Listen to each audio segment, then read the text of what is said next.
Hello and welcome back, and that's right, new invitations are being sent out to the PlayStation Beta. For anyone like myself that missed the first barrage of invitations, a whole new swathe of invitations to the Beta have been sent out to people. And if you haven't got hold of it yet, there's every possibility that it's either in your junk folder or that you're going to be in another wave later down the line. We don't know if it's regional, we don't know how it's been distributed. All we know is lots more people have suddenly got that Beta overnight. Now, while you get this invitation, a number of people still, and myself included for the first few days, were not entirely clear about how exactly this beta is delivered. So today's video, I'm just going to talk you through exactly how it is delivered from someone who actually got an invitation. So, real quick, the first thing you get is an email. An email arrives to your primary account, your email account associated with your PlayStation PSN ID. It will arrive there and it says, congratulations, you've been invited to the beta. From there, there will be a code, I believe a 12-digit code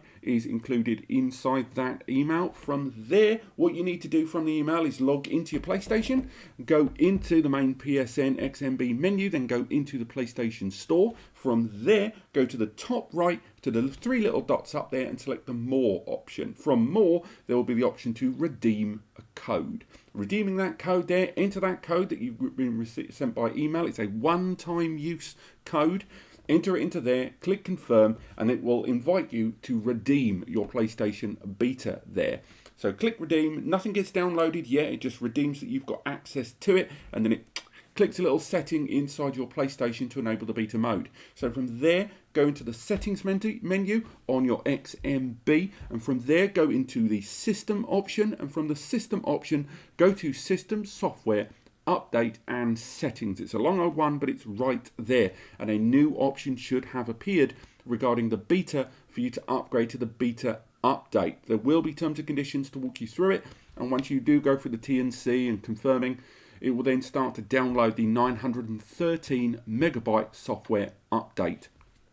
This update, once it's downloaded, will then start installing itself on the system. It's worth highlighting your system will restart at least twice during this process, so don't be alarmed if you see it repeating the same process. That is part of the installation, and when it installs this software twice, from there the system will then reboot with a splash screen that says you are using the PlayStation Beta. It will officially tell you you're using the beta platform. It'll even rebuild the database accordingly, and that's really it. From that point, you then have the beta with the changes in the trophies, other little tweaks in the background, and of course the M.2 NVMe SSD expansion slot being enabled. Now, this is still a beta, and it should be said that you should treat it as such, and therefore have your backups of your core data, because you never know what the damage of a beta can be. And although a lot of your settings, your save games are probably backed up to the cloud automatically if you're a PlayStation Plus user, do double check that, by the way, some of your recorded footage and such, it never hurts to make sure you've got backups of your core, key and important files before going ahead with a beta.